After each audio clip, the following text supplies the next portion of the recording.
buona giornata, bentrovati, prima edizione dei nostri telegiornali puntuali come sempre alle 12, saremo insieme fino alle 13:30 con tutte le notizie che arrivano dal territorio. Ci collegheremo tra poco, lo avrete sentito, ne abbiamo dato notizie anche nei telegiornali di ieri di questo feroce omicidio che è avvenuto in centro città a Rovigo, su cui si sta mobilitando anche molta politica. Durissime le parole della sindaca. Sul posto per noi ci sono Cristian Arboit e Nicoletta Rizzetto con tante testimonianze, ma prima la cronaca che arriva da Padova. Siamo con la nostra Valentina Visentin, parliamo di furti. Siamo in un locale molto conosciuto a Padova, soprattutto d'estate. Ora i proprietari sono stanchi dei numerosi furti che hanno subito. Quali sono gli aggiornamenti? Valentina, buongiorno.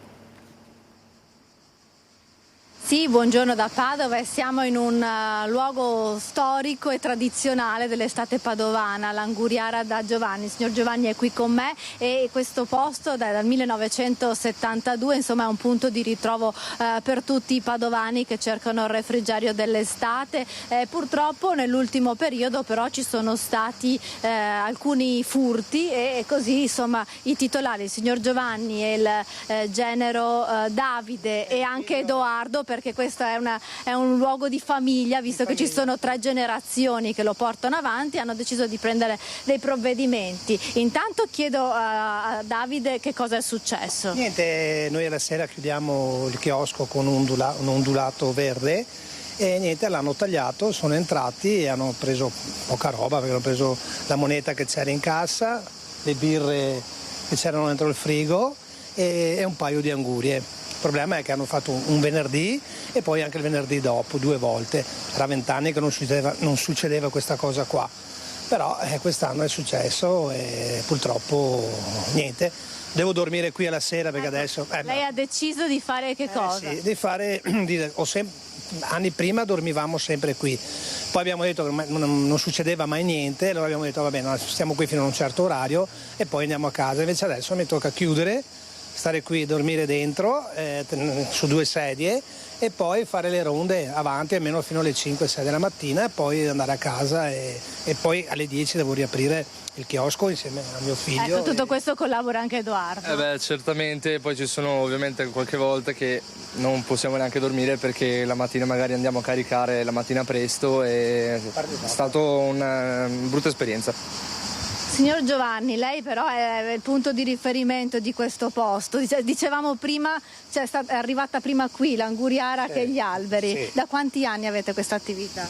Del 1972.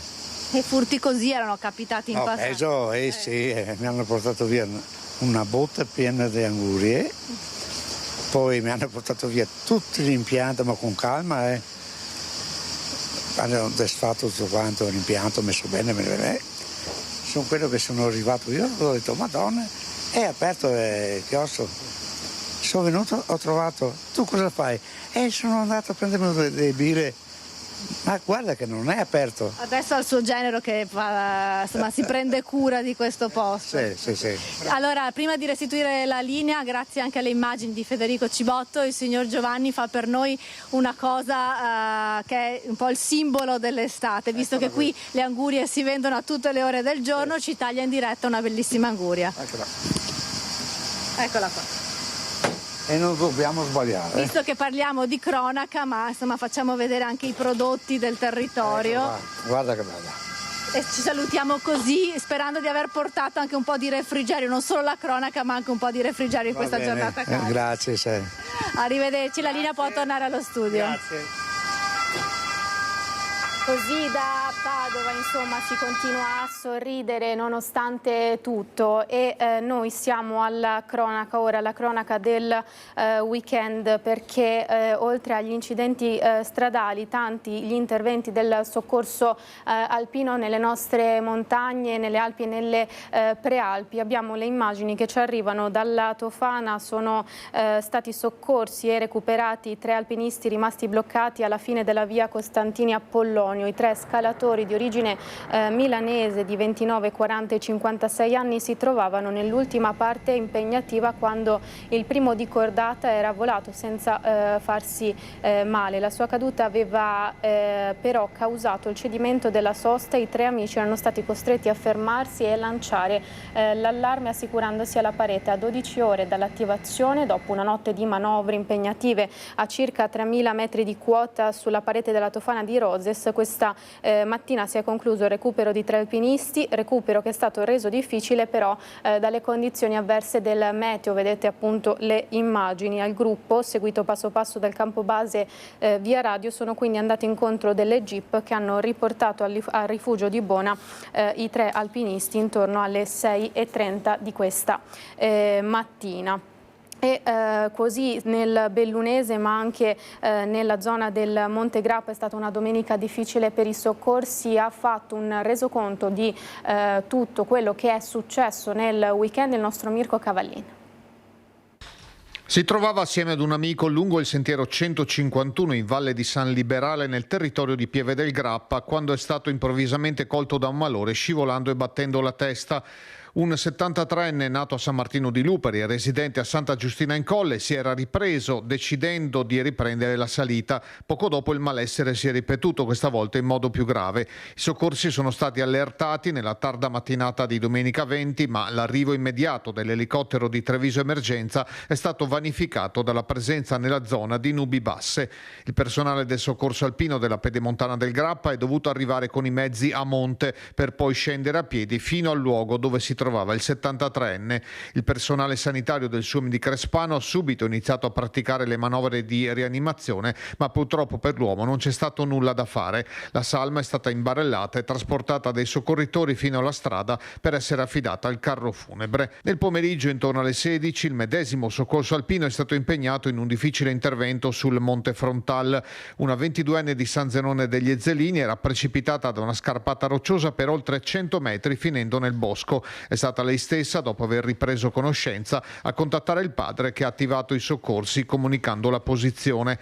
La ragazza era nella zona a valle del sentiero 102. Anche in questo caso l'elicottero di Treviso Emergenza ha faticato a individuarla a causa della fitta vegetazione. Un tecnico calato assieme al medico e all'infermiera con un verricello di 60 metri l'ha raggiunta alla base di un costone di roccia sotto il quale era precipitata. La 22enne aveva un trauma cranico con ferita alla testa e un taglio sulla gamba. È stata poi imbarellata e trasportata all'ospedale di Treviso. Così insomma sul Monte Grappa, mentre siamo ancora sulle montagne, perché nel Bellunese a Melle un uomo di 67 anni è stato travolto da una grossa balla di fieno mentre stava lavorando nell'azienda agricola di famiglia. Una volta arrivata l'ambulanza però il personale sanitario non ha potuto fare altro che constatare il decesso della vittima. Si chiamava l'uomo di 67 anni, lo ricordiamo, Pierluigi delle Vedove. Un gravissimo incidente che è accaduto sabato in tarda serata. L'uomo lavorava alla Ceramica Dolomite nella vicina Borgo Valbelluna. Una notizia che ci arriva dai colleghi di Udine, parliamo sempre di soccorsi, quindi passiamo dalla montagna al mare. Un turista padovano di 75 anni era in vacanza a Lignano, è stato tratto in salvo nel tardo pomeriggio di ieri dal personale del servizio di spiaggia. L'uomo aveva deciso di fare una nuotata e trovandosi in difficoltà si è aggrappato a una boa a circa 400 metri dalla riva in attesa dei soccorsi. Subito raggiunto con l'imbarcazione è stato recuperato dal personale anziano e è stato portato in pronto soccorso per le cure del caso. Dimesso subito dopo non avrebbe avuto infatti grosse conseguenze dalla difficoltà che ha trovato nel ritornare a riva grazie al tempestivo intervento dei soccorsi. Queste le immagini di ieri di Lignano Sabbiadoro.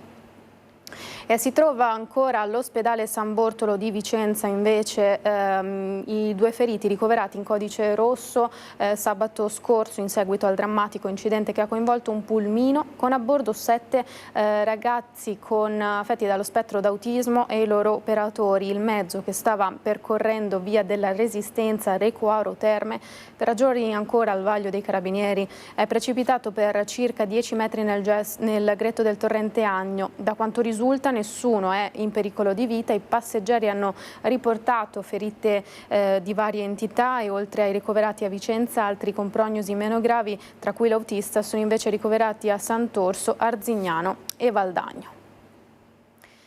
E sarà un'autopsia a chiarire ogni dubbio sulle cause delle morte del 26enne trovato senza vita sabato mattina nelle acque del fiume Brenta a Curtarolo, all'altezza del santuario della Madonna di Tessara.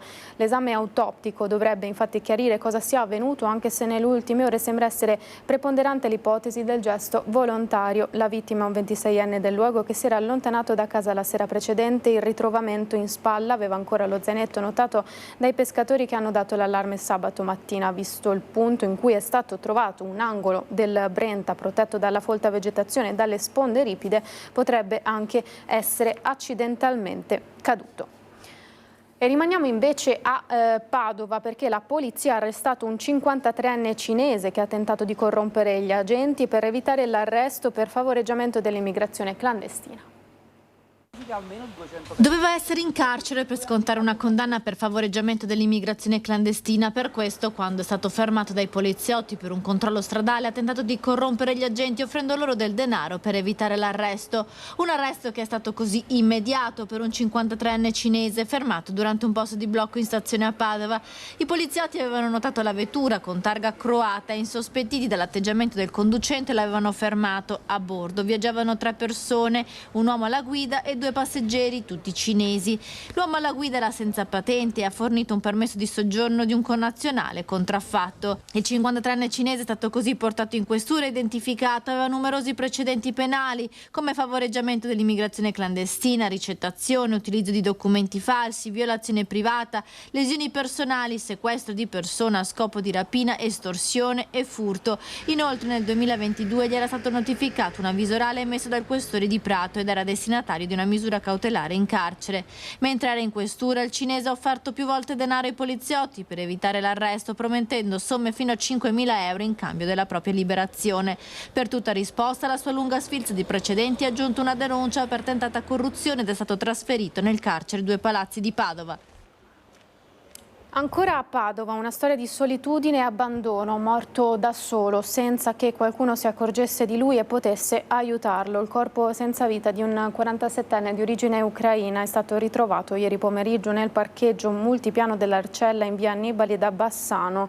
L'uomo ormai da qualche anno viveva senza fissa dimora, bivaccando in città. Il suo corpo è stato notato durante un controllo dei carabinieri, nessun segno di violenza secondo un primo esame del medico legale intervenuto sul posto. Dunque il 47enne potrebbe essere stato stroncato da un malore, questa è la prima ipotesi. Una storia simile alle 2 morti avvenute nell'estate del 2024 a Chiesa Nuova e Mortise, dove i 2 clochard furono ritrovati cadaveri in zone degradate della città, anche loro uccisi da dei malori.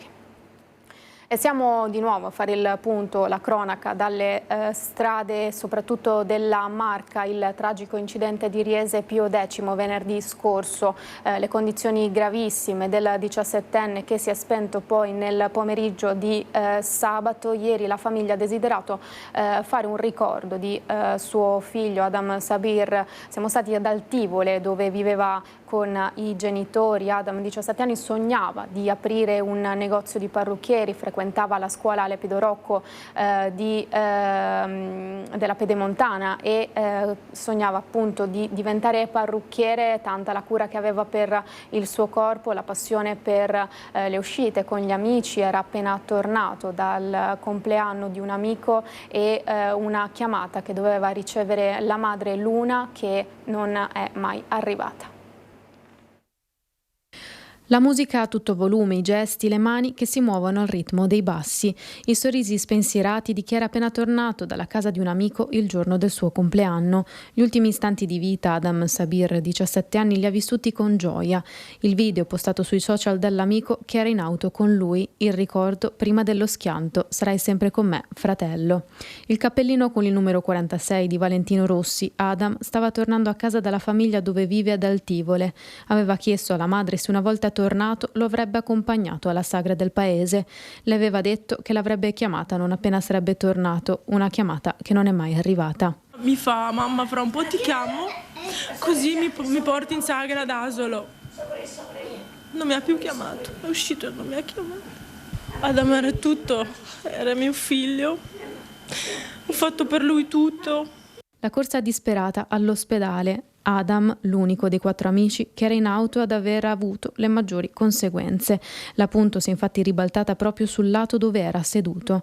In paese la famiglia è molto conosciuta. Arrivata in Italia circa 20 anni fa, sia il padre che la madre Luna hanno cominciato a lavorare, pur con la difficoltà di alcuni lavori saltuari. La casa di via Carrodoro, dove si erano trasferiti da qualche anno, è un via vai di amici, vicini e parenti. Con loro anche il cugino Bilal. Era una bravissima persona, è sempre stato buono con tutti. Non ha mai mancato di rispetto a nessuno, l'ha sempre portato a tutti. È amico di tutti lui è amico di tutti. Tutti lo vogliono bene, tutti. Non ha mai fatto male a nessuno, si vuole divertire come tutti i ragazzi. I suoi amici erano intoccabili, non gli potevi toccare gli amici. Non ho parole. La procura ha intanto aperto un fascicolo per omicidio stradale, indagato il 20enne che era alla guida, su cui in ospedale sono stati eseguiti alcol test ed esami tossicologici, esiti che saranno disponibili solo nei prossimi giorni. Nessuno può mai stare al posto di Adam.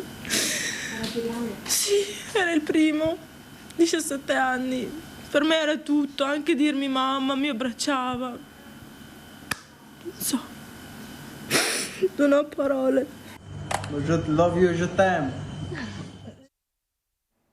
L'abbiamo detto in apertura del telegiornale, siamo a Rovigo con il nostro Christian Arboit, una rissa finita in tragedia, un 23enne rimasto a terra senza vita proprio per noi lì in centro città a Rovigo. C'è Christian Arboit con Nicoletta Rizzetto. Buongiorno Christian.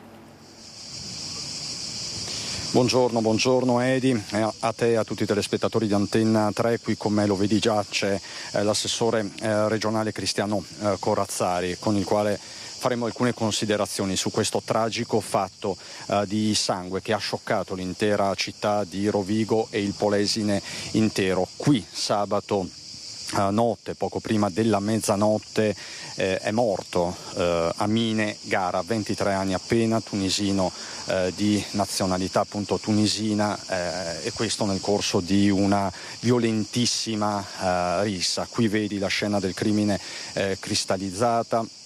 Chiaramente si sta indagando senza sosta perché si devono identificare gli aggressori, i partecipanti di quella rissa. Da un lato un gruppo di pakistani, dall'altro a quanto pare un gruppo di tunisini del quale faceva parte anche Amine Gara. Ci sono altri segni di questa violenza qui lungo corso del popolo, ci sono altre zone transennate, insomma sono state davvero scene da Far West, scene concitatissime quelle vissute sabato notte, diversi anche i testimoni del parapiglia. Questo è il salotto buono della città. Carabinieri e polizia stanno indagando senza sosta. Ieri si è convocato d'urgenza anche un tavolo tecnico. Ecco, ci sono delle persone che stanno deponendo dei fiori. Signora, scusi, siamo in diretta su Antenna 3, vedo che lei lei conosceva Amine? Lo conoscevo di vista, era una bravissima ragazza molto educata, sì. Quindi lei è una vicina di casa, posso dire? No, lo conoscevo così di vista, l'ho visto diverse volte questa ragazza, ma non è che lo conoscessi personalmente, esatto. Però era una persona... Un ragazzo buonissimo, guarda, educatissimo, no.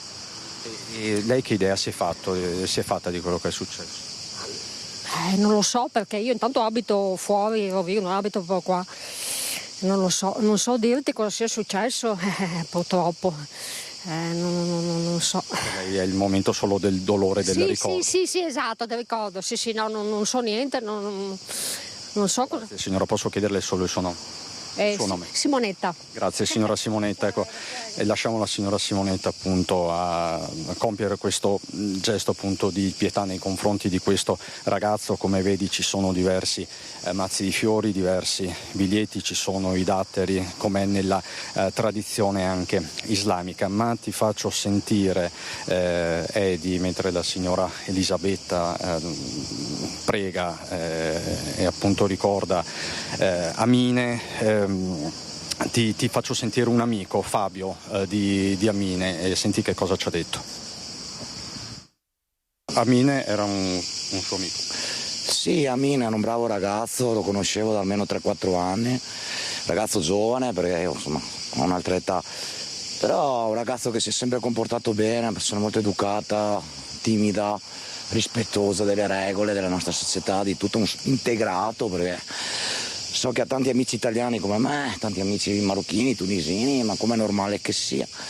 Aveva una bella ragazza, so che aveva una fidanzatina, anche lavorava come muratore, ultimamente si dava da fare, cioè io non ho parole. Ma allora che cosa può essere successo? Cosa può essere successo? Bella domanda. Non lo so, qua parlano di regolamento di conti, parlano di spazio, di cose, ma non credo sia quella la cosa.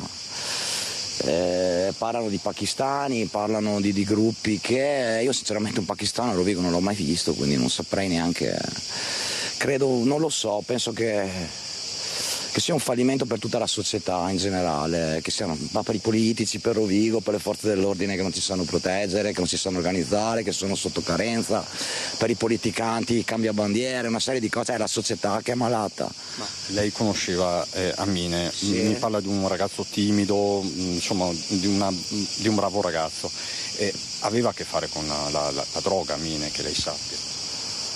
Bah, non credo sinceramente, poi guardi, penso che le canne al giorno d'oggi se le fumano tutti, italiani, marocchini, non penso sia quello il fulcro del discorso sinceramente. Lei oggi è qui per rendere memoria, sì, insomma. Sto andando a comprare i fiori per mettere giù 2 fiorellini, sì. Sono qua per quello, certo. Proprio per ricordarlo, insomma. Assolutamente sì, e spero che non venga dimenticato domani, ma non venga dimenticato dalla comunità. Quello che mi dà molto fastidio in questo momento è l'ipocrisia della gente, che tutti lì a puntare un dito, a nascondersi dietro all'immigrato, a nascondersi dietro al marchio. Sono tutte cazzate, ma fatevi un esame di coscienza, non è così che viene cambiata la società, non sarà con la violenza che porremo fine alla violenza, ma io invito tutti a avere una grande riflessione sinceramente. Queste le parole di Fabio, amico della vittima. Avete sentito poco fa anche la signora Elisabetta, quindi c'è una vicenda chiaramente umana, non potrebbe essere altrimenti, ma c'è anche una vicenda più ampia che coinvolge l'intera città, che da settimane vive come un incubo. Soltanto una settimana fa in stazione c'è stata una violenza sessuale, uno stupro ai danni di una quarantenne. Per quel fatto ci sono in carcere 2 uomini, uno di 19 e l'altro di 39 anni, entrambi nordafricani. Assessore Corazzari, il clima è cambiato a Rovigo. Certo, c'è molta tensione, siamo sgomenti naturalmente per la morte di questo ragazzo. Rovigo è una città aperta, accogliente, ma non possiamo più accettare la recrudescenza di questo crimine, spesso generato da bande di stranieri, da risse, da situazioni di controllo del territorio che vengono meno a fronte di chi viene qua per delinquere. Quindi non c'è spazio a Rovigo, così come nel nostro paese e nella nostra regione, per chi vuole venire qui a delinquere. Dobbiamo far sì che venga tutelato prima di tutto il cittadino onesto, chi vuole vivere appieno la propria città in piena sicurezza e serenità. Qui siamo nel cuore della città, nel nostro salotto buono, e non è ammissibile che qui avvengano fatti come questo. Occorre un rigoroso controllo del territorio e un rigoroso controllo dell'immigrazione. E a tal proposito abbiamo le parole della sindaca di Rovigo, Valeria Cittadina, che nell'immediato ha scritto un post sui social che è diventato virale e che ha anche innescato una tempesta politica perfetta, dicendo: è questo il momento di cantare Bella Ciao. Lo dice rivolgendosi alla sinistra, perché siamo di fronte a degli invasori. Sentite Valeria Cittadina.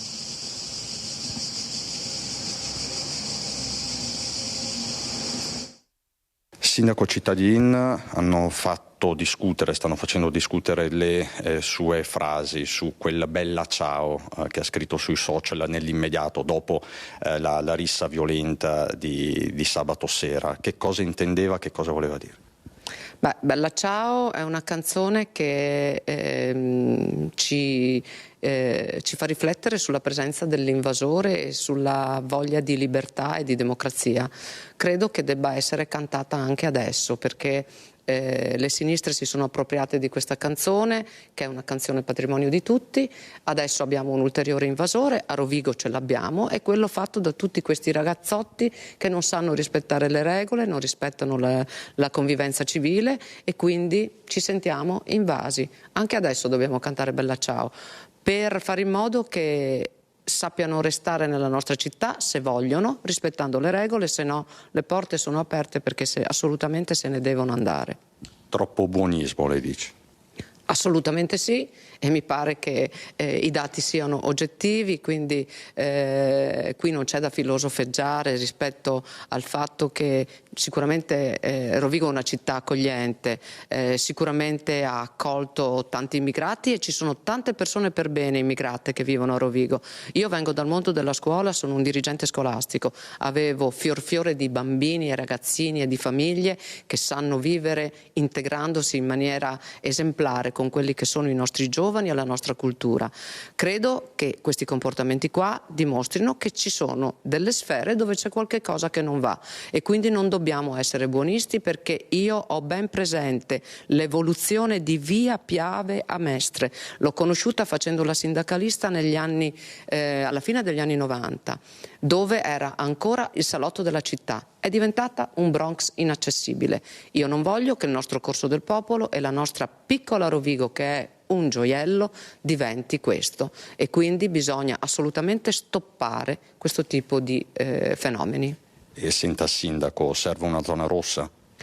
Ci vorrebbe una zona rossa diffusa, perché ormai le situazioni capitano in maniera purtroppo indiscriminata in tutta la nostra piccola città, e quindi zona rossa, se si intende presenza massiccia di controlli, questo sì, ma sinceramente non saprei identificare, al di là sicuramente della stazione, di altre zone. Credo però che il tema sia un po' più trasversale, e quindi zona rossa, dico zona rossa diffusa, presenza, ma c'è già stata un'importante risposta da parte della nostra prefettura insieme al questore e insieme alle forze dell'ordine ieri in un vertice che c'è stato, e quindi è già stata definita la presenza importante di forze dell'ordine, che è molto intensificata e credo che darà i risultati che speriamo. Lei ha scritto Rovigo si rialza. Rovigo si rialza perché noi rodigini vogliamo alzare la testa veramente, e ho ricevuto tantissimi messaggi di solidarietà. Non leggo i commenti social, so che qualcuno mi ha detto che mi ha ingiuriato per Bella Ciao, no Bella Ciao, non mi interessa. Raccolgo la solidarietà di molti cittadini che vogliono con me vedere una città diversa. Queste le parole nette, inequivocabili del sindaco di Rovigo Valeria Cittadin, che non solo appunto è tornata sulla polemica di Bella Ciao, ma ha anche parlato della necessità di una zona rossa diffusa. Condivide le parole di Cittadin, Corazzari?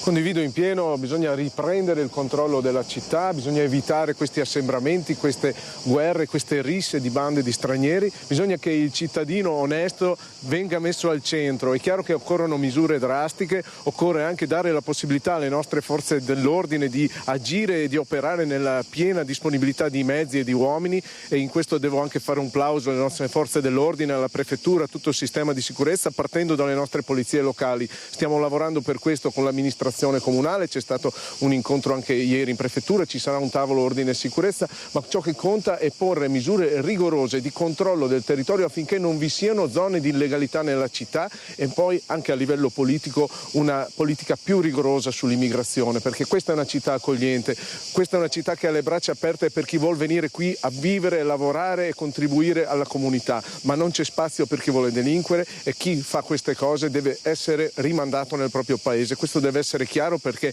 la gestione dell'immigrazione, il rispetto delle regole, delle leggi serve proprio ad evitare tragedie come questa. Grazie Cristiano Corazzari, assessore regionale per la Lega. Ti lascio con questa immagine Edi.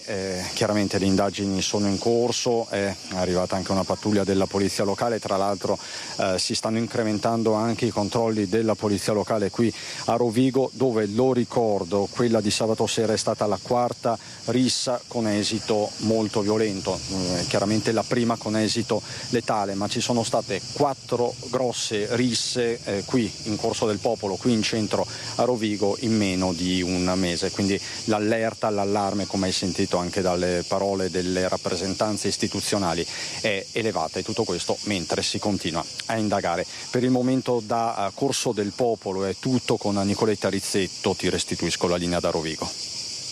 Grazie Cristian, grazie per questo spaccato sulla provincia, sul centro città, su quanto accaduto qualche giorno fa, qualche sera fa in realtà, e l'esito positivo, insomma, come avevamo detto all'inizio di questa nostra prima edizione, anche ovviamente la politica che dopo questo fatto di cronaca si sta movimentando. Dure infatti le parole della sindaca, lo avete sentito. Siamo ora in grado di collegarci con Fabio Fioravanti, siamo a Belluno. È stato ritrovato un quadro dopo 50 anni che era stato rubato. Fabio, buongiorno, quali sono le novità? Bambino. Grazie per la linea, siamo con il comandante dei Carabinieri di Belluno, il colonnello Enrico Pigozzo, e faceva notare il sindaco che quando questo quadro alle nostre spalle, oggi restituito, fu rubato, aveva 10 anni, mentre il comandante non era nemmeno nato. E quindi fa un certo effetto. Fa un certo effetto, devo dire la verità. Quando nel 2022 mi sono insediato ho trovato questo fascicolo che sembrava quasi una leggenda, raccontava di questo furto avvenuto 50 anni addietro. Sembrava un caso impossibile, una missione impossibile da risolvere, perché era particolarmente complessa, perché coinvolgeva 2 paesi, 2 autorità giudiziarie, diversi attori sullo scenario internazionale, e numerosi erano stati i fallimenti fino a quel momento, che erano falliti tutti i tentativi di riportare l'opera in Italia. Diciamo che la parola chiave di questo bellissimo risultato, che vede tornare a casa e restituita alla comunità di Belluno un'opera davvero importante, direi che è la parola determinazione. Non ci siamo mai arresi a tutte le difficoltà che abbiamo trovato lungo il percorso, e fino all'ultimo, direi, fino a quando l'opera è tornata all'ambasciata di Londra, ancora non era finito, ed sarebbe stata al sicuro solo una volta che l'aereo toccava il suolo dell'aeroporto di Fiumicino. Ecco, in quel momento abbiamo davvero festeggiato tutti il ritorno a casa di qualcosa di importante per la nostra comunità. Ricordiamo che questa Madonna con il bambino è un'opera cinquecentesca del Solario, un artista sulla cui nascita ci sono dubbi, forse è chietese, forse è veneziano, sicuramente prende il soprannome o zingaro dalla città invece in cui è morto, che è Napoli.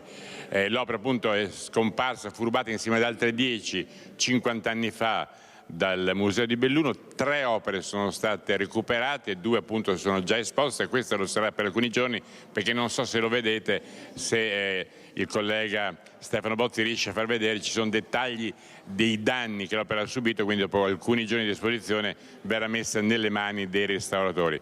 Dicevamo 7 opere, tra l'altro c'è un comunicato del Comando Carabinieri Tutela Patrimonio Culturale che ci fa vedere quelle che sono le opere ancora appunto non ritrovate. C'è sempre speranza che possano saltare fuori anche gli altri quadri? Beh, la speranza assolutamente sì. Il tutela patrimonio culturale è un reparto, la punta di diamante nella tutela del patrimonio culturale internazionale dell'Arma dei Carabinieri. Sono investigatori specializzati in questa materia, hanno a loro disposizione la più grande banca dati mondiali delle opere d'arte, e che è un valore aggiunto per i Carabinieri del tutela patrimonio culturale e per l'Italia, direi. Scusi se interrompo, perché il suo collega sottolineava, pensate che addirittura le opere catalogate, che purtroppo sono sottratte in Italia, sono 1.700.000. Beh, d'altra parte non ci si può non aspettare questo da un paese come l'Italia, che è una culla di civiltà millenarie e quindi è stata oggetto di depredazioni nei secoli. Ma, ripeto, la grande professionalità, la tenacia, la determinazione con cui tutti i carabinieri cercano queste opere nel mondo fanno sì che poi si arrivi a risultati importanti come quello di oggi, in cui dopo 50 anni si restituisce un quadro ad una comunità. Spieghiamo che questo quadro era nelle mani di una signora inglese, era stato acquistato dal marito, parrebbe che non sapessero la provenienza illegale e illegittima dell'opera. In Italia è una situazione analoga, perché è dal 2017 che è stato individuato. avrebbe richiesto gli stessi tempi, oppure se accade in italiano, si trova un'opera rubata, torna immediatamente al luogo da cui era stata sottratta? Beh, immediatamente le opere rubate, ovunque si trovino, vengono sottoposte a sequestro se individuate. Nessuna opera può essere trafugata e nessun titolo di un'opera rubata può essere considerato legittimo per la sua detenzione. Quindi in Italia è tutto più semplice all'interno dei confini nazionali, per una legislazione chiarissima e delle possibilità chiare da parte dell'autorità giudiziaria. In questo caso il dipinto si trovava all'estero, si trovava sotto una giurisdizione, una legislazione diversa, ed è stato molto complesso il coordinamento tra l'autorità giudiziaria, quella di Belluno, che ha lavorato egregiamente sul punto, ma anche degli aspetti della diplomazia culturale internazionale non sono riusciti fino all'ultimo, e quindi diciamo, la strategia finale è riuscita vincente in un'opera di mediazione molto ampia, molto lunga nel tempo, ma che ha portato oggi a un grande risultato. Ringrazio il colonnello Pigozzo. Da Belluno, dal museo di Palazzo Fulcis, il museo di arte, grazie per il tempo che abbiamo avuto lì nello studio. Insomma, un ritrovamento che suscita grande emozione, come abbiamo sentito, e un lungo periodo di lavoro e di ricerche, così insomma da Belluno. Torniamo sulla questione degli incidenti stradali, perché solo la scorsa settimana il bilancio dei primi 6 mesi in provincia di Treviso, un numero di vittime della strada che è salito in pochi giorni dal bilancio che aveva segnato le 21 vittime fino ai primi di luglio a 23 in soli 2 giorni. Ogni vittima è una sconfitta per tutti, commenta il vicepresidente della provincia Roberto Fava, provincia di Treviso che si sta impegnando a diffondere pratiche e anche iniziative per la sicurezza stradale. Vediamo. Da gennaio a metà luglio sono 23 le vittime della strada. Il bilancio è stato inesorabilmente aggiornato. In un giorno 2 persone hanno perso la vita: Adam Sabir, 17 anni, e Gabriella Fagarazza, 79, dopo 2 settimane di agonia all'ospedale di Treviso. Ogni morte è una sconfitta per tutti, commenta il vicepresidente della provincia di Treviso Roberto Fava. La velocità e la distrazione rimangono le cause maggiori degli incidenti, e rispetto all'anno scorso, dove i decessi erano per metà over 60, le vittime ora sono giovani, sotto i 30. Ogni anno vengono organizzati incontri per parlare con gli studenti. Noi, insieme anche ad altri, tipo l'azienda sanitaria, facciamo una serie di interventi. In particolare la provincia fa attività di formazione sulle scuole superiori. Lo scorso anno siamo arrivati a toccare più di 5.000 studenti, con una cinquantina di interventi fatti sulle scuole superiori. La provincia di Treviso, fra l'altro, è risultata vincitrice del bando UPI Mobilità Sicura, aggiudicandosi un finanziamento di 100.000 euro per attività formative sulla guida sicura e la prevenzione degli incidenti legati all'alterazione da alcol e droga, soldi che saranno utilizzati sia per intensificare le lezioni nelle scuole superiori, ma non solo. Organizzeremo dei drive camp, come abbiamo fatto in fase sperimentale lo scorso anno nella sede della provincia, e questi drive camp sono con il focus dell'alcol e della droga, e anche con simulazioni di crash test, quindi con una dimostrazione reale di come avviene un incidente e di che cosa succede anche in fase di soccorsi, no? Proprio per far toccare con mano i ragazzi e gli studenti le realtà e quello che succede poi nella strada. Non è tutto, perché la provincia ha pensato anche ad un'altra iniziativa. E poi questo bando ci consentirà di fare anche una campagna di comunicazione a fumetti sui rischi della guida. Quindi da settembre andremo a utilizzare i fondi di questo bando per ulteriormente intensificare la nostra azione. Bisogna continuare a sensibilizzare tutti gli automobilisti. Un comportamento scorretto può far rischiare la propria vita e quella di altre persone. E siamo ancora agli incidenti, questa volta durante il lavoro. Una donna di 65 anni ieri mattina stava lavorando nei campi di sua proprietà e stava manovrando un trattore quando per una manovra, una dinamica ancora in fase di accertamento, è rimasta schiacciata dal mezzo. È stato un attimo, una donna di 65 anni è stata travolta da un trattore, stava lavorando in un campo lungo via Postumia Est a San Biagio di Callalta, quando, per cause da accertare, è stata investita dallo stesso mezzo agricolo che si è ribaltato. Il grave incidente nella mattinata. Immediatamente è stato dato l'allarme, sul posto sono giunti i soccorsi del SUEM 118 con l'elicottero e un'ambulanza. Le condizioni sono gravi e la donna è stata portata con urgenza all'ospedale di Treviso, dove si trova ricoverata in prognosi riservata. Così a San Biagio di Callalta apriamo una piccola pagina dedicata all'economia ora, perché sono ancora giorni di decisione, più che decisione di indecisione sui dazi di Trump, un accordo tra Bruxelles e gli Stati Uniti che sembra non trovarsi. I primi di agosto dovrebbe esserci la decisione conclusiva, dazi che ovviamente spaventano l'economia e il commercio estero italiano, che secondo il presidente della Camera di Commercio di Treviso, Mario Pozza, vale più di 60 miliardi. Mario Pozza, che era presente domenica la scorsa settimana a Roma all'incontro ICE sulle esportazioni italiane, quindi erano riunite tante camere di commercio. A margine un intervento del vice premier Antonio Tajani, che aveva spiegato come in realtà i mercati siano comunque fiduciosi e si procede con un cauto ottimismo. Sentiamo intanto Mario Pozza, di ritorno proprio da Roma. Si è capito che c'è ancora una possibilità di mediazione, però a buon livello, insomma, non certamente il 30%.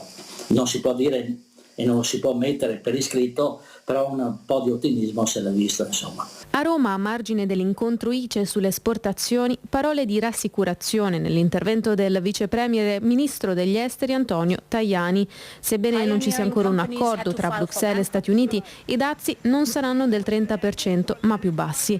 Quello che si teme però è un nuovo cambio di rotta da parte del presidente americano. La situazione è difficile perché abbiamo a che fare con un presidente imprevedibile. Un giorno porta a 50, un giorno a 30, un giorno dice ma troviamo l'accordo, siamo vicini all'accordo e poi salta tutto.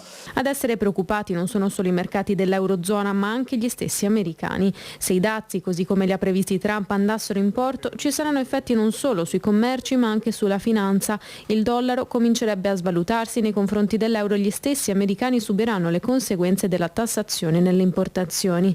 Le camere di commercio americane stanno infatti cercando di dialogare con il presidente Trump, esprimendo la loro preoccupazione e figurando scenari peggiori anche per il commercio americano qualora si tirasse troppo la corda. Da Treviso intanto il presidente della Camera di Commercio rassicura. Non dobbiamo fasciarci la testa, gli Stati Uniti sono un buon mercato, però non abbiamo solo gli Stati Uniti, abbiamo però un prodotto che si chiama Made in Italy che ha un suo valore. Abbiamo fatto un'indagine come Camere di Commercio italiane all'estero, ma anche come Union Camere, che il valore che il Made in Italy porta in più rispetto a altri prodotti è pari a 60 miliardi. Quindi davanti a noi c'è una opportunità, dico, di affrontare nuovi mercati, ma non abbandonando certamente gli Stati Uniti. E ci sono sempre meno giovani imprenditori che decidono di avviare attività in proprio, giovani artigiani che faticano ad affermarsi ed aprire le proprie attività sul territorio veneto e trevigiano. Abbiamo sentito il presidente veneto di Confartigianato Giovani Imprenditori che ci racconta quali sono appunto queste difficoltà. Gli incentivi in Italia per l'imprenditoria giovanile sono riservati agli under 35. E già questo è uno scoglio importante. Bisogna creare un ecosistema che permetta appunto a questi giovani di mettersi in gioco, di farlo senza ostacoli inutili e specialmente l'accesso al credito. In Veneto ci sono sempre meno lavoratori autonomi artigiani, un calo del 4,5% in un anno che si traduce in un totale di circa 146.000 persone. Calo sistematico che si nota in realtà da diversi anni. Ciò che manca, secondo Confartigianato, è un ingresso delle nuove generazioni. La metà degli artigiani ha ora infatti tra i 49 e i 64 anni. La fascia 35-49 che invece tipo un decennio fa rappresentava il cuore pulsante del settore, la maggioranza, oggi è circa un terzo del totale, quindi sono molto pochi, e addirittura gli under 34 sono l'8,3% del totale, quindi pochissimi.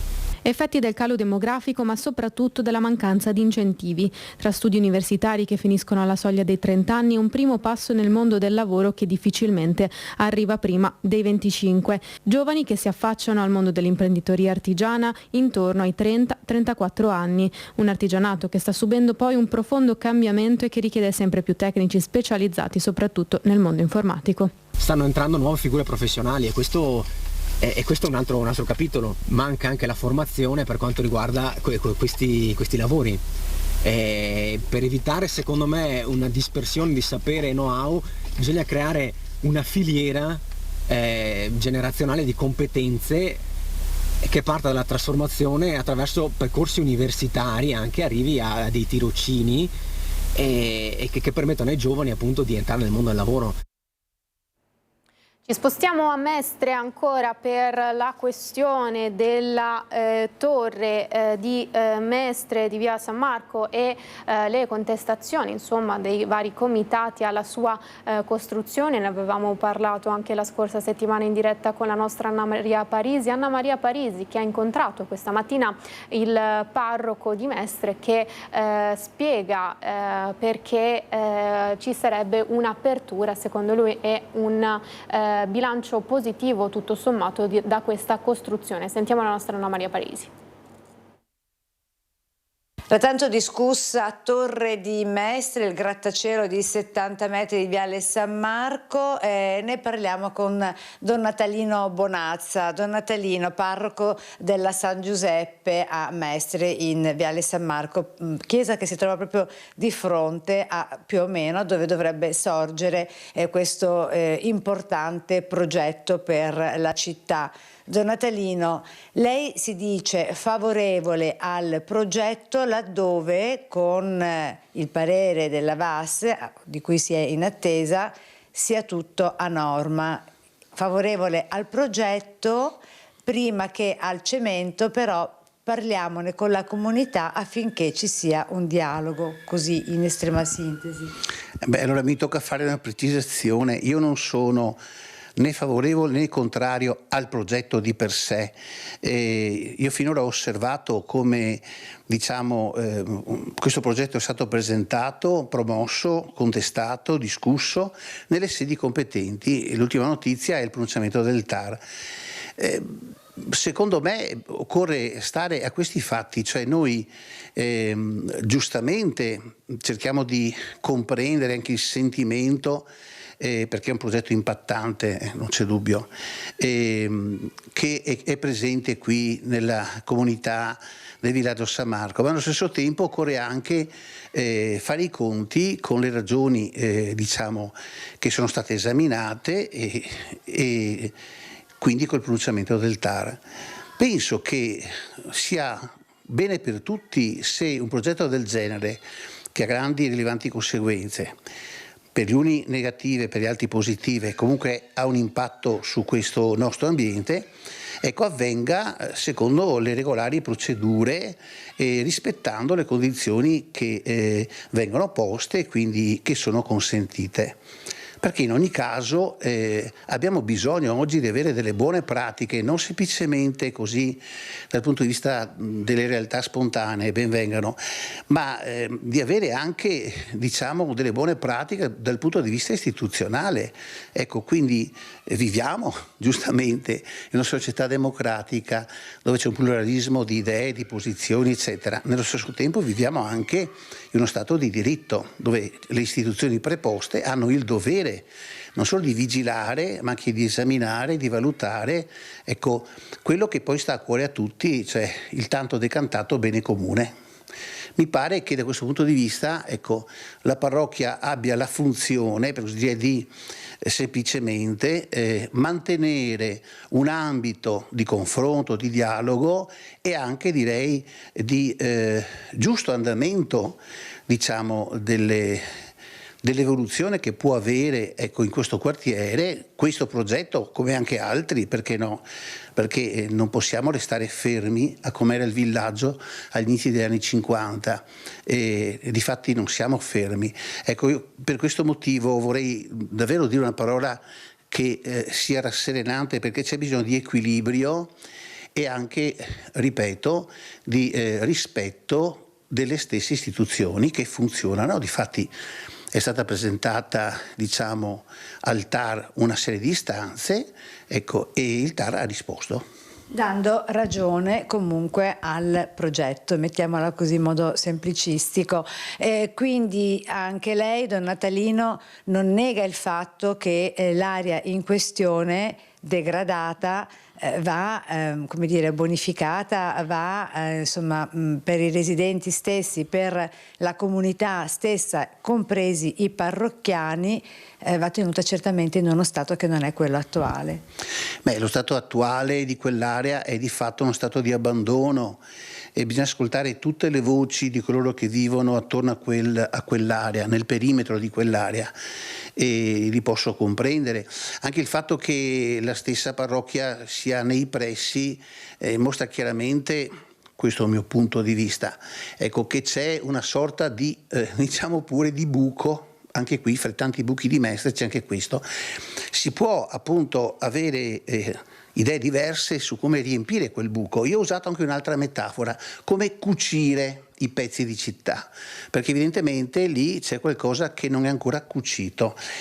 Verrà cucito bene, verrà cucito male da questo progetto. Per il momento, al punto in cui siamo, ecco, si dimostra la correttezza, diciamo, non solo del progetto, ma anche delle procedure di controllo e di verifica e le condizioni che ha posto il Comune stesso, perché non dimentichiamo, ecco, che noi abbiamo anche le istituzioni comunali che sono preposte a questo, no?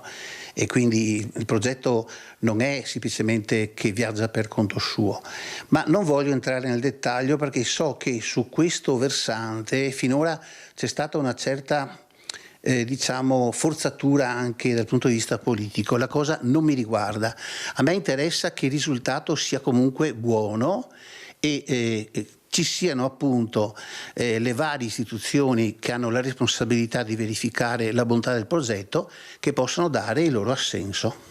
Grazie a don Natalino Bonazza. Torre di Mestre, dunque in estrema sintesi, prima del cemento, stop al degrado con il dialogo. Da Mestre è tutto, grazie don Natalino. Grazie a voi. Così dunque da Mestre la pubblicità e poi apriamo la pagina politica tra poco.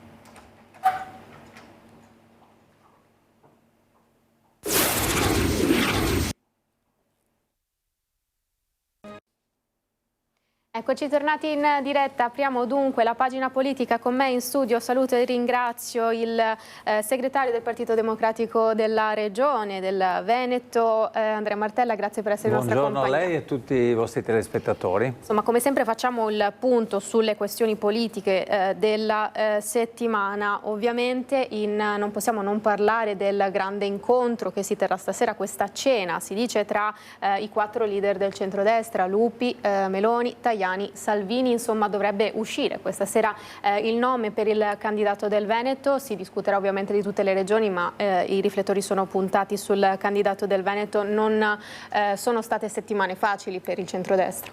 Sì, non so nemmeno se sarà conclusiva questa loro serata per l'individuazione di un candidato. Mi sembra che siano ancora in alto mare, che stiano litigando e che non abbiano le idee chiare sul futuro della nostra regione. Quindi, se dovessi fare una scommessa, non scommetterei che questa sera avremo il nome del centrodestra. E poi, se posso dire un'altra cosa, è abbastanza risibile il fatto che per una regione così importante come il Veneto, in cui c'è chi professa l'autonomia da sempre, le decisioni vengano assunte a Roma in un tavolo di leader nazionali che devono mettersi d'accordo trovando un equilibrio tra le varie regioni. Mi pare poco rispettoso anche nei confronti del Veneto e poco coerente con quel concetto di autonomia che per molti anni è stato portato avanti, peraltro senza grandi risultati, come abbiamo visto fino a qui. Insomma, i giornali oggi dicevano che si voterà tra il 21 settembre e il 23 novembre, 6 regioni al voto decisivo. Il Veneto, il centrosinistra ha già espresso un nome, quello di Giovanni Manildo, poi torneremo a parlare anche di questo, però insomma la data ancora non c'è, il centrodestra ancora non ha un nome, il sentiment è quello che dall'incontro di questa sera non esca ancora, alcune rassegne stampa questa mattina davano come nome papabile, come sostituto a Stefani per il Veneto, anche il nome del sindaco Mario Conte. Cosa ne pensa? Ma penso che non abbiano fissato la data delle elezioni perché non hanno un nome e quindi aspettano a fissare quella data per risolvere i loro problemi interni. Io non entro su quelle che saranno le candidature all'interno del centrodestra, registro ogni giorno, leggendo i giornali e parlando con qualcuno, che Fratelli d'Italia chiede la candidatura, la Lega la chiede anche Forza Italia, e quindi non so come troveranno una sintesi, se la troveranno. In ogni caso penso che a queste elezioni arriveranno male, cioè con dei risultati molto discutibili a proposito dell'amministrazione della Regione Veneto, se pensiamo a tanti problemi, a cominciare da quello della sanità, e con una divisione tra le forze politiche. Io penso che si sia proprio esaurita una stagione politica, si sia esaurito anche un pensiero, rimane la lotta del potere, ma penso che noi potremmo offrire un'alternativa credibile alla nostra regione per continuare a farla essere importante nel grande scenario internazionale, ma soprattutto avendo a cuore i problemi dei cittadini del Veneto. Qua nessuno si occupa di nulla, non si occupano dei dazi che vuole mettere Trump e questo colpirà le nostre imprese, non si occupano nemmeno delle liste d'attesa che nell'ambito sanitario colpiscono i nostri cittadini. L'Italia non molla, dice: noi abbiamo con le ultime elezioni europee più del 30% dei consensi, la regione dovrebbe essere nostra, roccaforte della Lega, il Veneto. Chi la spunterà secondo lei? Ma non so dirlo, è per questo però, come lei ha ricordato, che stanno litigando. Ciascuno vuole mettere la propria bandiera sulla successione a Zaia.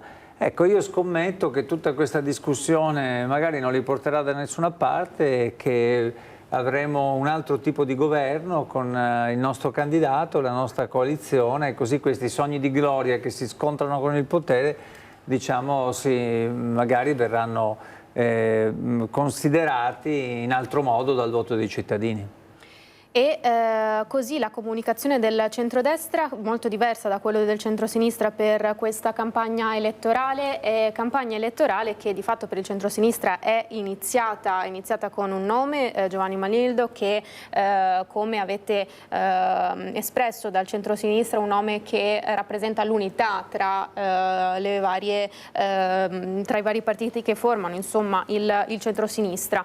Martella, come sta andando secondo lei? È un nome che può avere presa Manildo e come sta vedendo questi suoi primi passi, il post dell'altro giorno che segna di fatto l'inizio della sua campagna elettorale in cui dice lavoriamo per il futuro?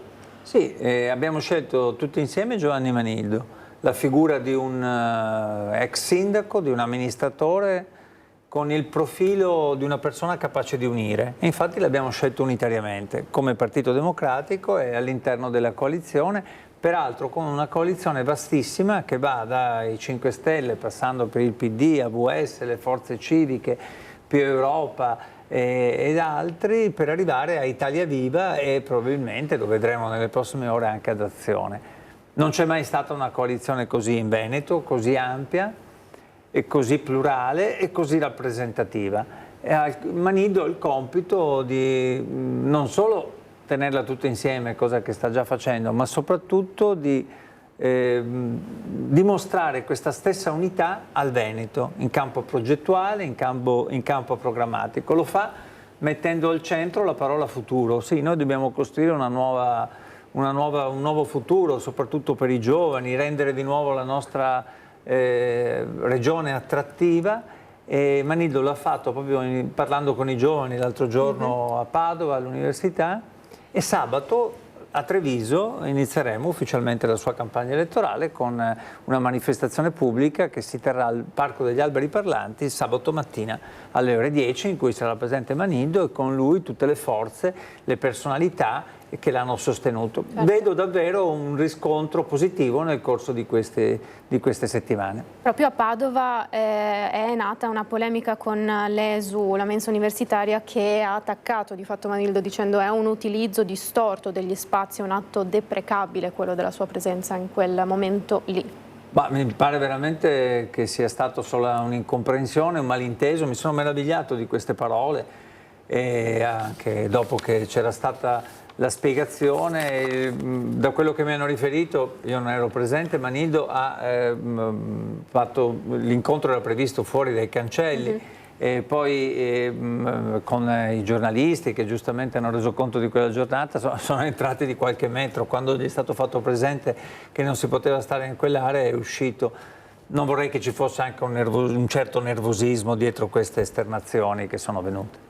Ascolti, andiamo sul Corriere del Veneto, chiedo l'aiuto alla regia Simone Merlo e Edoardo Paris che ci aiutano anche in questa prima edizione. L'autonomia è scomparsa dal dibattito politico, scrive il Corriere del Veneto, tecnici e parlamentari tutto fermo, insomma cosa ne pensa? È che è una grande incompiuta, che la Regione Veneto e Zaia chiudono male questo ciclo politico-amministrativo, non solo perché ci sono vari insuccessi, ma perché non hanno mantenuto la più grande promessa che avevano fatto i cittadini veneti, quella dell'autonomia. Hanno prodotto qualcosa che non sono riusciti a realizzare perché è insostenibile dal punto di vista giuridico, economico, finanziario. Adesso è ferma al palo, così come il premierato. Non prevedo andrà avanti, ed è un'occasione persa, perché invece il principio di un'autonomia che agevolasse la vita dei cittadini è un principio giusto. Quando se ne fa invece materia di propaganda, quando se ne fa materia di divisione, quando se ne fa materia personale, allora non funziona. È quello che è successo qui da noi. Un commento veloce sulla volontà del governo con insomma, questa proposta che arriva dal ministro Nordio, il sovraffollamento delle carceri, siamo al 134% in Italia, non se la passano bene nemmeno Padova e Verona, così soprattutto anche il carcere minorile di Treviso che sarà spostato a Rovigo, ancora non ci sono notizie. Insomma, la situazione delle carceri la conosciamo, il monito del Presidente della Repubblica e l'iniziativa di Nordio che dice di sostanzialmente far finire la pena detentiva ai tossicodipendenti nelle comunità. Una battuta telegrafica. Ma quella delle carceri è un'emergenza vera e propria, ha a che fare anche con la civiltà di un paese. Nel caso del Veneto siamo a tassi di sovraffollamento altissimi che riguardano Venezia, Treviso, il carcere minorile, le altre carceri. Quindi bisogna assolutamente intervenire. Ci sono stati moniti del Papa, del Presidente della Repubblica. La nostra Costituzione ci richiama alla civiltà della pena, all'umanità della pena. Ecco, quindi qualsiasi iniziativa che si possa fare per agevolare misure alternative, per produrre il reinserimento, per fare in modo che ci sia la certezza della pena, ma contemporaneamente anche il recupero delle persone, è qualcosa di positivo. Non so precisamente questo piano di Nordio che cosa produrrà, lo dobbiamo ancora vedere. In 3 anni il governo non ha fatto niente, ci sono stati suicidi, ci sono state rivolte, problemi di ogni genere. Ho letto l'altro giorno una lettera dal carcere di Rebibbia dell'ex sindaco di Roma Alemanno che indicava la situazione in cui si trovavano lui e gli altri carcerati. Ecco, penso che ci sia qualcosa di disumano. Ripeto, la pena deve essere eseguita, ma la nostra Costituzione prevede che ci siano anche fasi di recupero, pene accessorie, pene alternative e io penso che il governo farebbe bene andare su questa strada. Grazie al segretario regionale del Partito Democratico Andrea Martella per essere stato con noi e aver fatto un po' il punto sulla settimana politica. Grazie ancora. Grazie a voi. Chiedo alla regia, intanto cambiamo argomento, chiedo intanto se c'è per caso Lucio Zanato collegato da Casugana a Treviso e di farmi sapere se è collegato. Allora intanto che lo aspettiamo andiamo da Christian Arboit, c'è anche Christian? Allora continuiamo con la cronaca, passiamo nel Bassanese, a Riese Pio X, perché e avremo modo di parlarne tra pochissimo con un ospite che ci raggiungerà in collegamento del grande caldo e dei cambiamenti climatici che stanno sconvolgendo anche il nostro ecosistema. Siamo a Riese con lo scarabeo giapponese che sta mettendo in difficoltà le colture. Si chiama Pupillia japonica, scarabeo giapponese, ed è il nuovo terrore delle piante arrivato anche nel nostro territorio. Dopo Lombardia, Piemonte, Liguria, Emilia-Romagna e Val d'Aosta tocca al Veneto. È una specie altamente invasiva. Allo stato larvale si nutre di radici di varie piante, da adulta di foglie di oltre 300 tipologie diverse su tutti gli alberi da frutto, fiori compresi, piante da giardino e coltivate.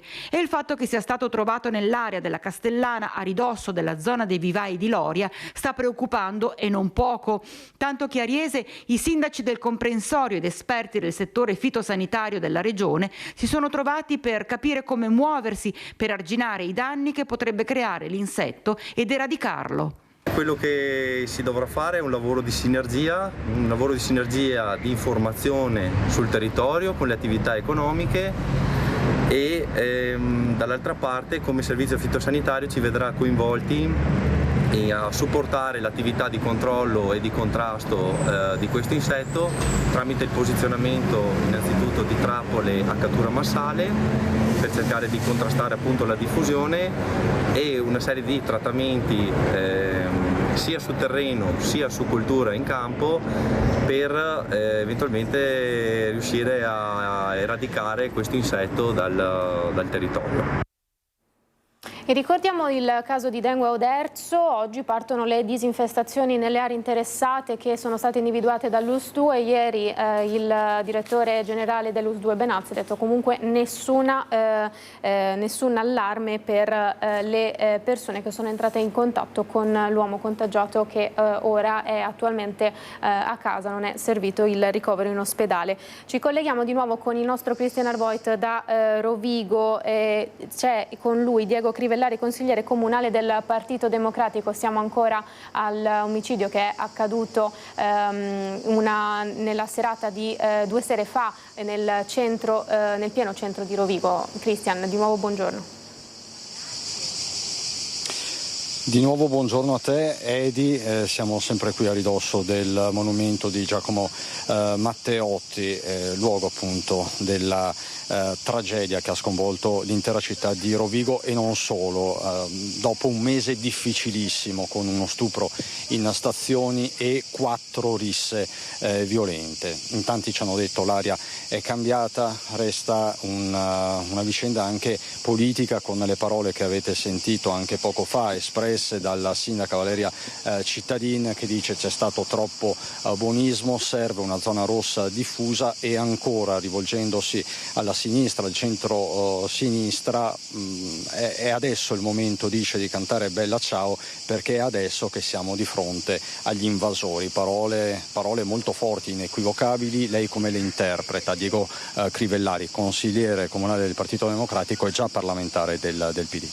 Se posso interpretare, la interpreto come una provocazione che respingiamo al mittente perché la ritengo fuori luogo e non so fino a che punto si possa mettere insieme una serie di eventi così gravi come quelli che ricordavate e una canzone insomma che ha a che fare con la nostra storia migliore. Dall'altra parte è inutile ripetere che il clima a Rovigo è un clima molto pesante per questi eventi che sono purtroppo culminati in questo accoltellamento, in una morte di un giovane ragazzo e che meritano quindi anche da parte dell'amministrazione una risposta immediata con misure, con azioni che facciano capire insomma ai cittadini che l'amministrazione e le istituzioni sono vicine e vogliono risolvere questi problemi. Insomma. Ma l'istituzione di una zona rossa è una risposta, può essere una risposta valida per una città come Rovigo?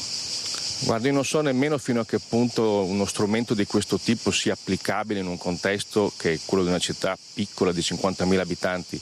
Credo maggiormente a un atteggiamento proattivo delle istituzioni, credo al rafforzamento della polizia locale, agli strumenti ordinari insomma, che l'amministrazione è chiamata a mettere in campo per la sicurezza, più che a misure straordinarie o a progetti, lo ripeto, che non so fino a che punto siano declinabili in un contesto come quello di Rovigo. Quindi polizia locale, videosorveglianza. Polizia locale, coordinamento, telecamere, tutto quello che in qualche modo può andare incontro a questa emergenza. E dall'altra parte un lavoro sul sociale, insomma, per un'integrazione che avvenga nel rispetto delle regole. Ecco, e quando si accusa la sinistra di troppo buonismo? È un modo, secondo me, di rigirare la frittata, per dirla, come dire, con parole semplici. Insomma, oggi chi amministra, e non da ieri, è a Rovigo il centrodestra, in Regione non ne parliamo, a Roma lo stesso. A me sembra che con questi decreti di sicurezza, francamente, si vada incontro più che altro a una maggiore confusione che certezza del diritto. I cittadini aspettano risposte concrete e su questo giudicano, non sul presunto buonismo, insomma, che è una filosofia, come dire, vaga e che può essere attribuita a chiunque a seconda insomma, del quarto d'ora di polemica o meno. Insomma. Grazie Diego Crivellari, Partito Democratico, consigliere comunale del Partito Democratico. Per il momento da Rovigo è tutto e ti restituisco la linea. Grazie Christian per questi aggiornamenti e questo commento. Abbandoniamo intanto la cronaca. Abbiamo parlato poco prima di collegarci con il nostro Christian Arboit di questo scarabeo, insomma, che sta colpendo le culture dopo la cimice giapponese che qualche anno fa è arrivata anche da noi e che anche lì aveva messo in difficoltà ulteriormente le culture. Un cambiamento climatico, un caldo che diventa sempre più invadente e difficile da sostenere. Parliamo di questo però declinandolo ovviamente per i nostri animali e i nostri compagni a quattro zampe domestici con Diego Cattarossi, un veterinario che conoscete bene, un volto che spesso sentiamo insomma, quando si parla di animali. Grazie per essere in collegamento con noi. Grazie a voi e buongiorno a tutti. Buongiorno a lei Diego. Dunque abbiamo visto insomma sono picchi di calore importanti quelli che ci aspettano, le previsioni del tempo infatti danno come la prossima questa settimana e la prossima come quelle con un caldo mai visto e registrato nella storia soprattutto al sud, ma ovviamente verrà coinvolto anche il nostro territorio. Abbiamo avuto un'ondata di calore anche nelle scorse settimane. Come ogni anno ci ritroviamo ad affrontare poi il tema delle vacanze, della partenza e ovviamente anche quelle degli abbandoni e della cura dei nostri animali in vacanza o in casa, se si resta in casa con il gran caldo. Con lei facciamo il punto sui vari comportamenti, suggerimenti da seguire per fare in modo che anche loro non soffrano. Quali possono essere? Parliamo di cani, gatti principalmente, ma se stanno sempre più diffondendosi per esempio anche i coniglietti, le cavie da compagnia. Senz'altro, sono tutti animali che rispetto all'uomo, Eddie, hanno la peculiarità di non sudare. Noi pensiamo ad esempio che un coniglio o la cavia, appena citati, non sudano, il coniglio non ha nemmeno una zona glabra nel corpo, perché è ricoperta di pelo anche i polpastrelli. E se pensiamo al cane e al gatto, possono sudare solo sui polpastrelli, quindi in maniera del tutto insufficiente per regolare la temperatura corporea. Quando una persona suda, è l'evaporazione del sudore, quindi dell'acqua sulla pelle, che porta con sé parte del calore. Questo non riesce a avvenire nei nostri animali. Il gatto è più bravo, è più scaltro del cane, è più opportunista nel trovare i luoghi freschi nelle abitazioni e anche fuori di casa.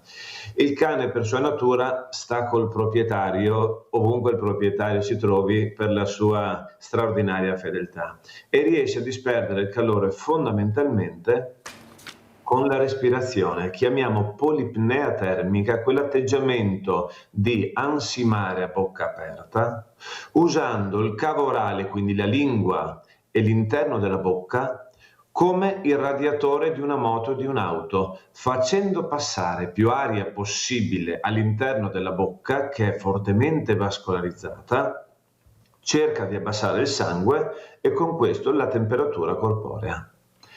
Cosa fare? Esatto. La cosa migliore è tenerlo in un luogo fresco, ventilato, possibilmente deumidificato, perché il grosso problema del nord Italia rispetto al sud è l'umidità, che fa percepire delle temperature di 5, 6, 7 gradi maggiori rispetto a quelle registrate dal termometro. Quindi, se possibile, tenere il luogo fresco, ventilato e deumidificato. Portare gli animali all'esterno dell'abitazione per le uscite igieniche presto al mattino, tardi la sera. Durante la giornata devono essere brevi e considerate che l'asfalto, i tombini di metallo possono diventare arroventati, quindi per alcuni animali, per quelli a polpastrello più fragile, sarebbe indicato anche mettere dei calzari, dei calzini quando debbano, ad esempio, muoversi sull'asfalto rovente. Tenere gli animali molto idratati facendoli bere, e considerate che, ad esempio, il gatto non è che beva molto durante la giornata.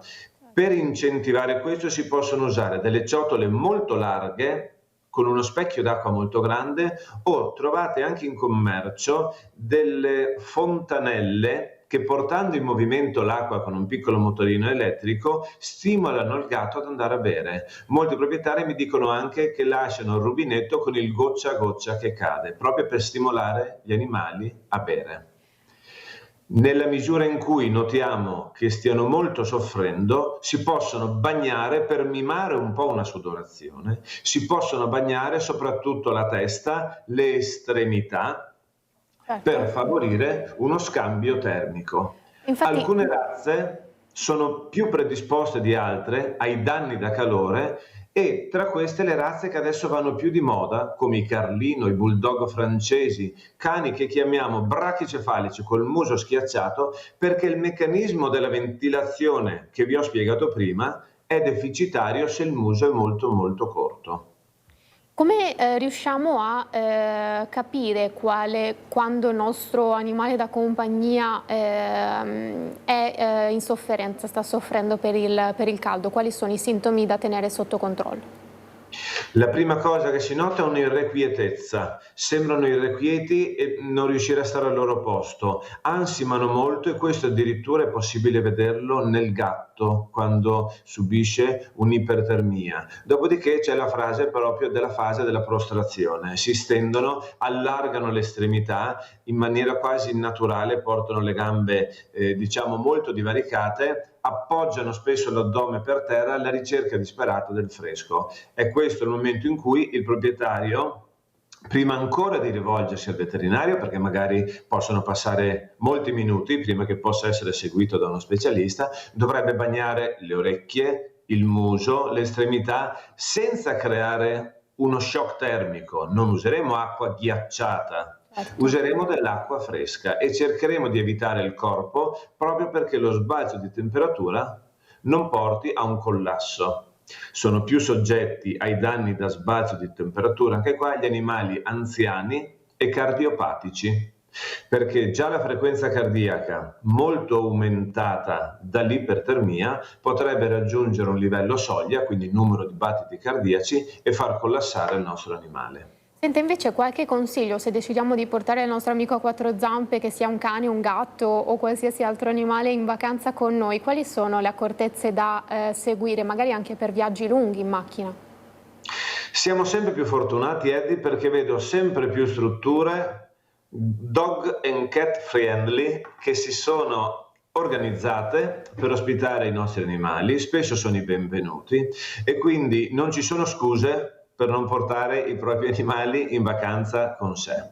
Durante il viaggio non lasciarli mai in macchina, anche la macchina lasciata all'ombra coi finestrini chiusi può rapidamente raggiungere i 50-60 gradi con queste giornate. Non lasciarli mai da soli in macchina, prima di entrare far partire l'aria condizionata. Ricordare che anche per la sicurezza del viaggio e per rimanere a norma col codice stradale gli animali non devono mai interferire col guidatore, quindi non è corretto tenerli liberi nell'abitacolo, dovranno essere tenuti chiusi, legati in un kennel, però in una zona refrigerata dell'autovettura. Prevedere durante le soste igieniche di far bere molto l'animale e tenere sempre in osservazione i sintomi che prima abbiamo descritto. Diego Caterossi, insomma, qualche altra cosa che non le ho chiesto sulle cure in questo periodo? Abbiamo detto tutto, anche per aiutare i nostri telespettatori, insomma, se sono in procinto di partire per le vacanze o resteranno a casa con questi giorni in cui si attende gran caldo. Mi ricollego un po' al servizio precedente, quindi non sono solamente le piante con questi nuovi parassiti ad avere dei problemi, ma anche gli animali, quindi molta attenzione ai parassiti esterni. In primis, cani a pelo lungo dovrebbe essere ridotto il pelo sia per difenderli dal troppo caldo, non è vero che il pelo lungo protegge, sono razze selezionate dall'uomo, non sono naturali. È bene sempre ridurre il pelo e negli animali con molto sottopelo fare il cosiddetto trimming, cioè andare da un toilettatore perché riduca la quantità di pelo presente nell'animale senza raderlo a zero, perché anche loro sono soggetti alle ustioni solari. E ricordiamo che gli animali bianchi addirittura sono predisposti al carcinoma della pinna auricolare, cioè a tumori indotti dall'eccessiva esposizione al sole. Quindi ridurre il pelo e usare degli antiparassitari che siano anche repellenti, perché sono sempre maggiori i parassiti, proprio a causa del cambio climatico anche negli animali, che hanno un'azione diretta. Pensiamo ad esempio all'inverno, in cui i giorni in cui andiamo sotto zero sono talmente pochi da non uccidere le pulci, le zecche, i pidocchi, ma anche al proliferare di nuove malattie. Vengono chiamati arbovirus, prima lei ha fatto riferimento all'Usutu, c'è la West Nile, ci sono tante malattie, le meningiti diciamo giapponesi, che sono trasmesse da zanzare, che non morendo d'inverno già troviamo a marzo in un numero esorbitante e queste replicano. Quindi anche negli animali c'è un effetto diretto dei parassiti e c'è la trasmissione di patogeni, quindi la prevenzione passa per un insetticida che sia anche repellente, e ormai in tanta parte d'Italia l'animale durante le ore serali andrebbe tenuto in ambiente chiuso con zanzariera, ad esempio per prevenire la leishmaniosi, per prevenire le malattie trasmesse da insetti ematofagi, quelli che pungono. Queste sono secondo me le cose principali da sapere.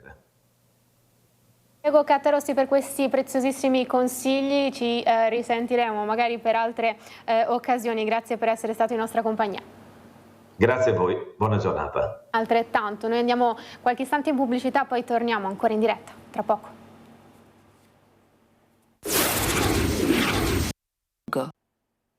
Siamo tornati in diretta, poco fa avevamo in collegamento un veterinario che ci ha spiegato e ci ha dato alcuni consigli su come proteggere i nostri animali dal sole e dal caldo. Ora invece passiamo agli umani, abbiamo sentito un'oncologa per spiegarci bene come proteggerci dai violenti raggi solari, soprattutto quelli che ci attendono in queste prossime settimane. Sentiamo.